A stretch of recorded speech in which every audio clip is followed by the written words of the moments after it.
નમસ્કાર friends, Gujarat jobs YouTube ચેનલમાં આપનું હાર્દિક સ્વાગત છે। વિદ્યાર્થી મિત્રો, અમારી ચેનલ પર સરકારી ભરતીને લઈને તમામ અપડેટ આપવામાં આવે છે। જો તમે અમારી ચેનલ ઉપર નવા હો અને સરકારી ભરતીની તમામ અપડેટ મેળવવા માંગતા હો તો પ્લીઝ અમારી ચેનલને સબસ્ક્રાઇબ તેમજ બાજુમાં આપેલ બેલ આઇકોન પર ક્લિક કરી દેજો, જેનાથી સરકારી ભરતીની અપડેટ આપને મળતી રહેશે।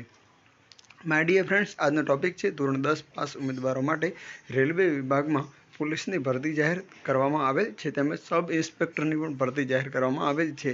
તેની આજે આપણે સંપૂર્ણ વિગત જાણીશું। માય ડિયર ફ્રેન્ડ્સ, પહેલાં તો હું આપને એ કહેવા માંગીશ કે જો આવી ભરતીની તમે દરરોજ અપડેટ મેળવવા માંગતા હો તો મારી વોટ્સઅપ ચેનલ છે, તેની લિંક અમે ડિસ્ક્રિપ્શનમાં આપેલી છે, તેના પર ક્લિક કરીને જોઈન થઈ જજો, જેનાથી તમામ અપડેટ આપને ત્યાં વોટ્સઅપ પર મળતી રહેશે। આપ જોઈ શકો છો, એડવર્ટાઇઝમેન્ટ નંબર છે RPF 1 અને RPF 2। પોસ્ટનું નામ છે સબ ઇન્સ્પેક્ટર અને બીજી કોન્સ્ટેબલ।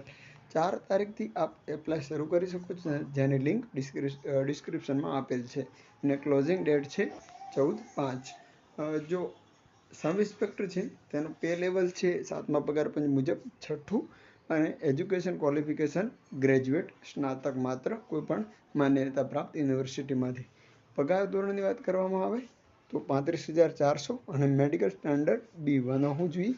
વયમર્યાદા 20 થી 28 વચ્ચે હોવી જોઈએ। વેકન્સી છે 452।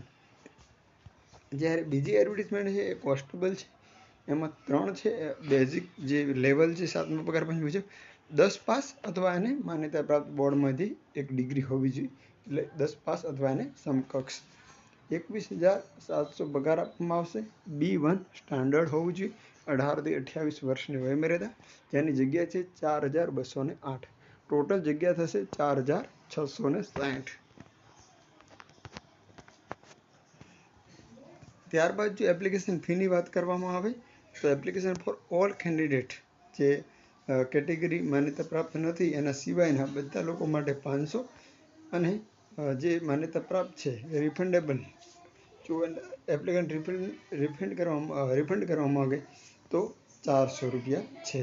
આપ જોઈ શકો છો, આ 500 રૂપિયા અને બીજી અન્ય કેટેગરી છે SC ST કે SC BC એમના માટે 250, એટલે જનરલ કેટેગરી માટે 500 અને ત્યારના લોકો માટે 250 રિફંડની અહીં એક સૂચના આપેલી છે, તે તમે વાંચી લેજો કે રિફંડ કેટલી મળવાપાત્ર છે તે। ત્યારબાદ અન્ય સૂચનાઓ ફિઝિકલ છે એ બધું આપ જો PDF ડાઉનલોડ કરવા માંગતા હો તો PDF ડાઉનલોડ કરવાની લિંક પણ હું આપને ડિસ્ક્રિપ્શનમાં આપી દઈશ।